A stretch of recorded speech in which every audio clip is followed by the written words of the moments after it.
संख्या में हमारे साथी यहाँ पहुँचे हैं और बड़ी धूमधाम से हमने यहाँ भाई दीपेंद्र हुड्डा जी के बर्थडे केक काटा है, सेलिब्रेशन किया, लड्डू बांटे हैं। और हमारे अलावा शहर में भी अनेक स्थानों पर ऐसे कार्यक्रम है और प्रत्येक शहर में भाई दीपेंद्र हुड्डा जी के जन्मदिन पर अनेक कार्यक्रम हो रहे हैं। कहीं आई कैंप लगाए जा रहे हैं, kilo camp blood donation camp है, कहीं भंडारे हैं, अनेक कार्यक्रम पूरे हरियाणा प्रदेश में हो रहे हैं। ऐसा है आज पूरे हरियाणा प्रदेश में आप देखेंगे हर रोज़ कहीं ना कहीं एक जनसभा भाई दीपेंद्र हुड्डा जी कर रहे हैं और लगातार 200 से 300 किलोमीटर हरियाणा प्रदेश में घूमकर लगातार पार्टी का प्रचार कर रहे हैं। आज हरियाणा प्रदेश में भाई दीपेंद्र हुड्डा एक यूथ का आइकॉन बन चुके हैं, युवाओं के प्रेरणा स्रोत है।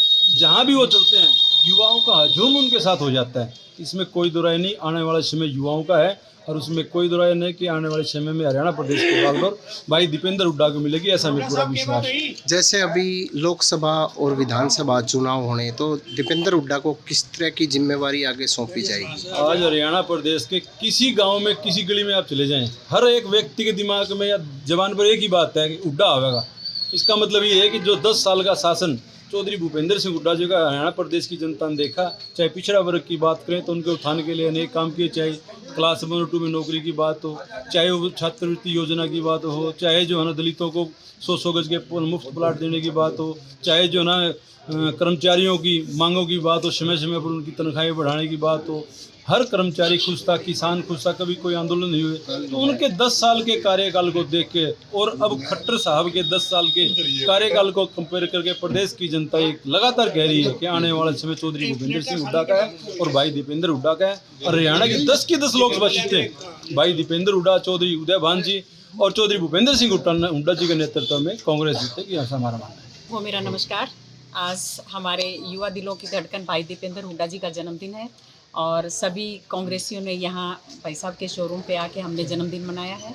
और पूरे हरियाणा में ही कोई ब्लड डोनेशन से, कोई आई कैंप से, कोई भंडारे से और कोई व्हाट्सएप पे विशेष दे रहा है। तो आज युवा बुजुर्ग सब उनको जन्मदिन की शुभकामनाएं देने में व्यस्त हैं और सब हमारी तरफ से उनको आशीर्वाद यही है कि एक हरियाणा का युवा चेहरा हरियाणा में निकल कर आए और हरियाणा की बागडोर वो संभाले।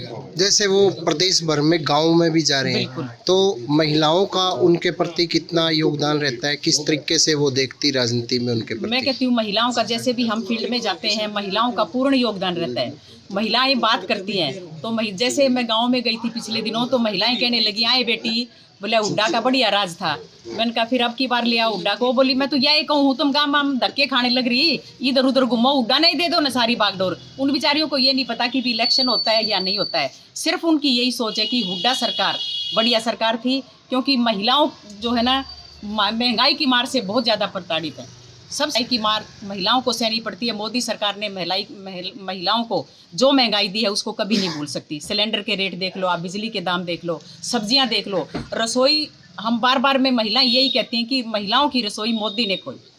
देखो हमारी सरकार बनती है सेंटर में और हरियाणा में सरकार बनती है तो ये हमारे मैनिफेस्टो में डाल दिया जाएगा कि हमारी जो है सिलेंडर 450 का या 500 का मिलेगा, इससे ज़्यादा नहीं मिलेगा।